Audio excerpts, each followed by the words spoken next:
Simpel di dalam hidup itu simpel. Satu sih, sederhana kan? Kan yang menghormati orang tuanya juga gitu. Jadi HP ini bisa membuat kita bahagia, bisa membuat kita sengsara.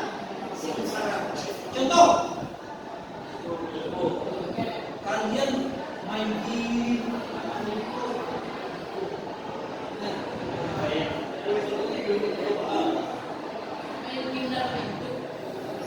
sudah itu apa?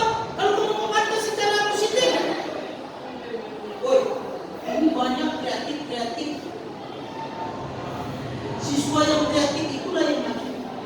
Siswa yang inovatif itu yang bagus. Contohnya juga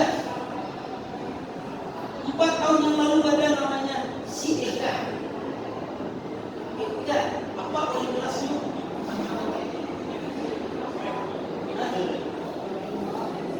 Apa oleh kelasnya?